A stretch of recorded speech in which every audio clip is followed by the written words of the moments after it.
Hello everyone and welcome to another edition of Council Connections. I am very lucky and quite happy to say that we've got Council Member Eddie Ricks here with us.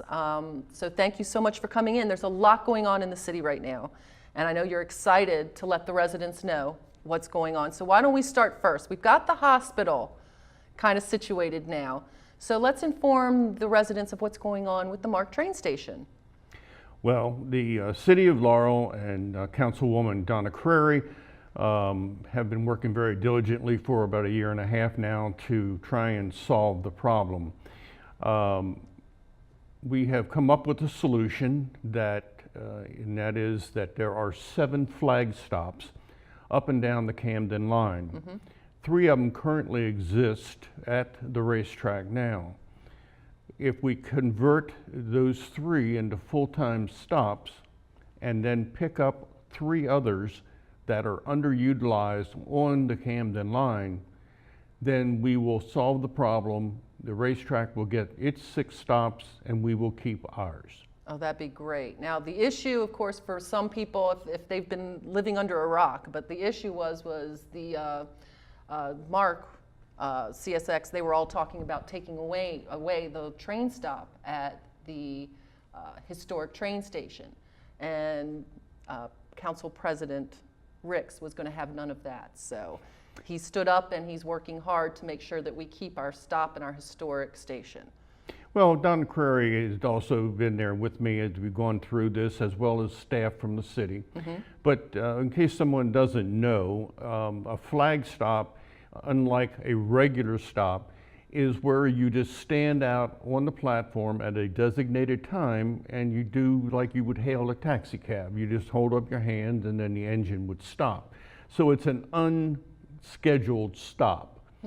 And so by converting those over to full stops, then it solves the racetrack's problem. And I think that the people should also know that there is a lot of activity going on around the racetrack.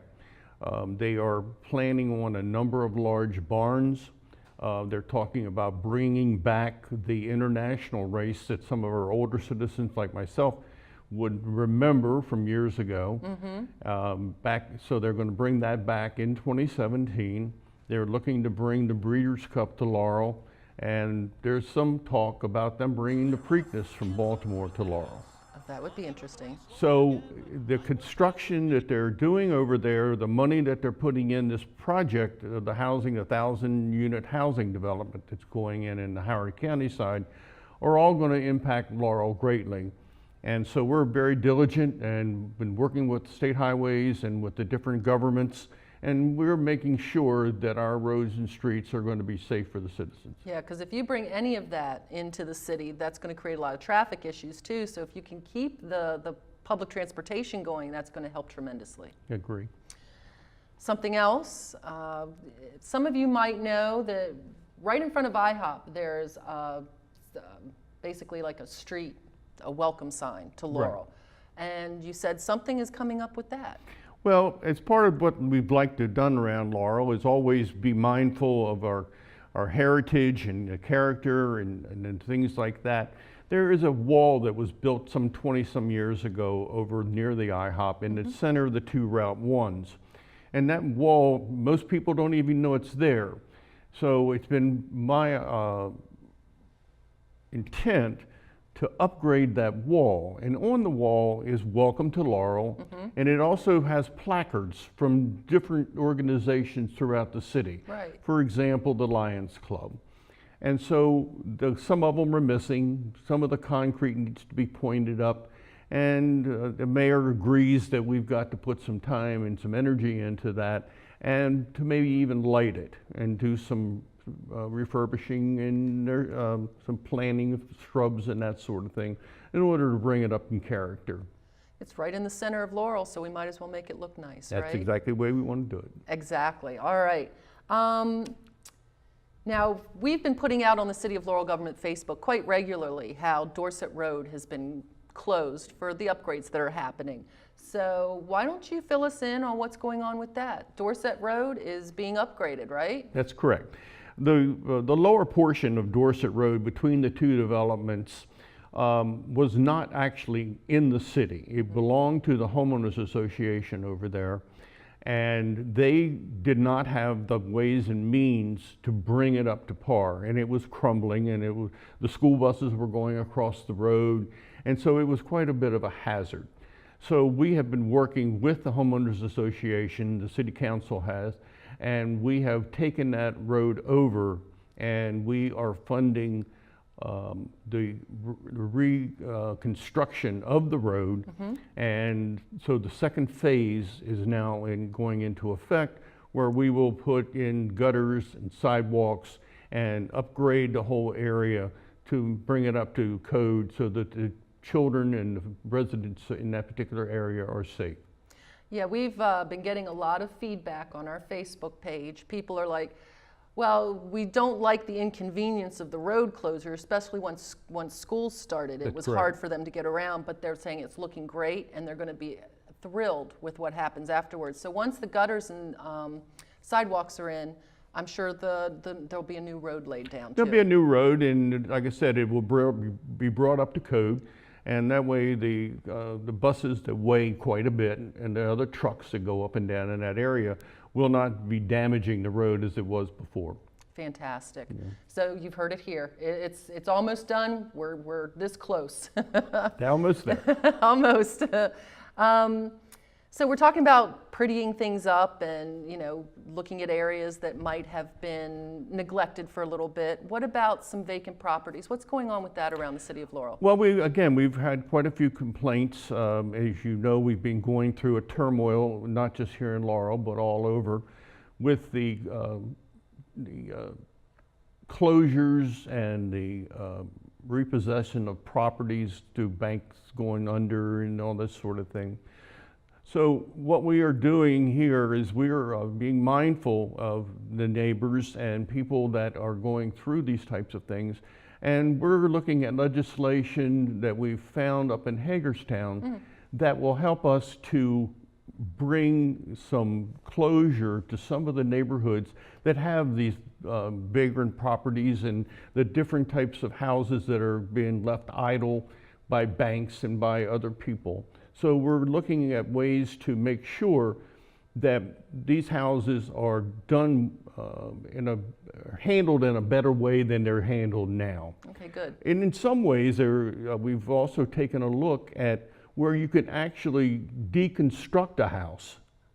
I know it sounds strange. What is that? Yeah. But there are actually companies that will come in for a dilapidated house, and they will deconstruct it, take away the pieces, and use the property that somebody can buy the property, because obviously the house isn't worth anything, but they can buy the property and build a new house on it. Oh, well, that's interesting. Okay, I like that idea. It's kind of a green idea. It is a green idea. There you go. And the city of Laurel is all about the green, right? We are about the green. All right. Now, we've got a lot of housing developments in Laurel, a lot of building going on, but you want to make sure that we stress, that there are a lot of affordable single-family housing going on, right? So why don't you let our residents know what's going on with all of that? Well, to the city, we're a little over 27,000 residents right now.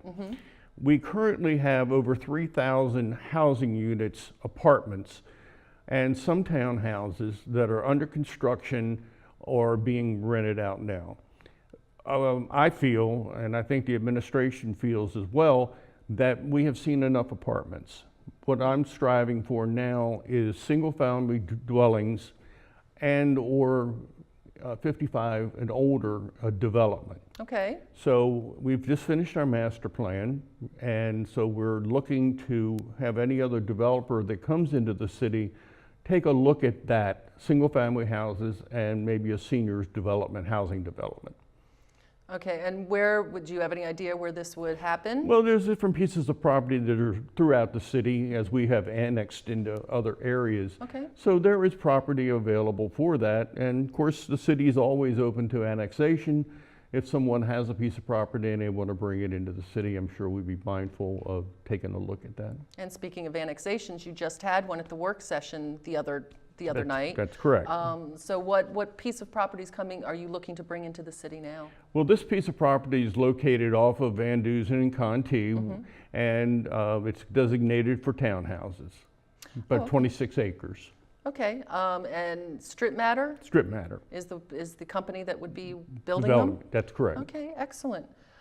Another one that you had brought up was shopping carts.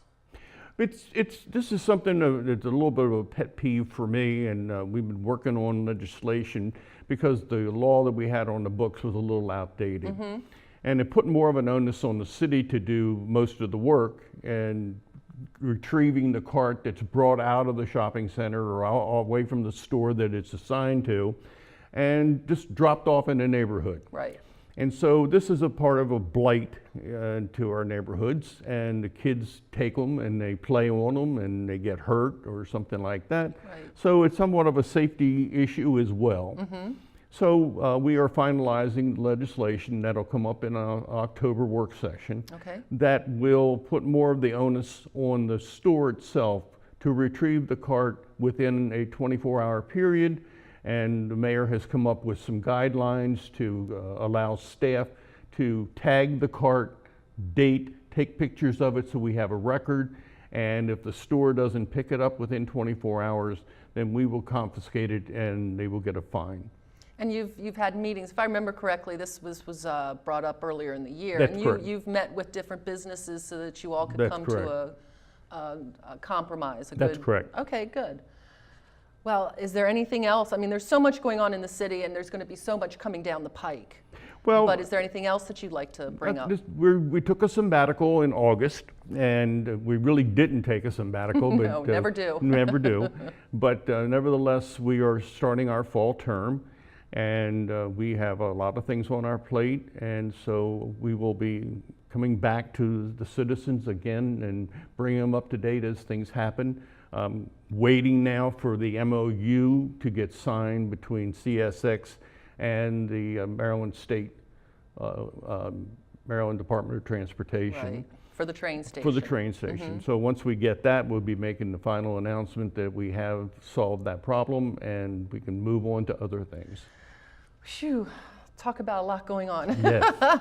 Well, I'm sure if anyone has any questions, you're more than happy to have them call you, right? My phone number is 301-704-6337. That's my cell phone, and I carry it with me 90% of the time. I'm more than happy to answer your question at any time. And leave a message if it's the 10% of the time you call and he's not there, right? That's for sure.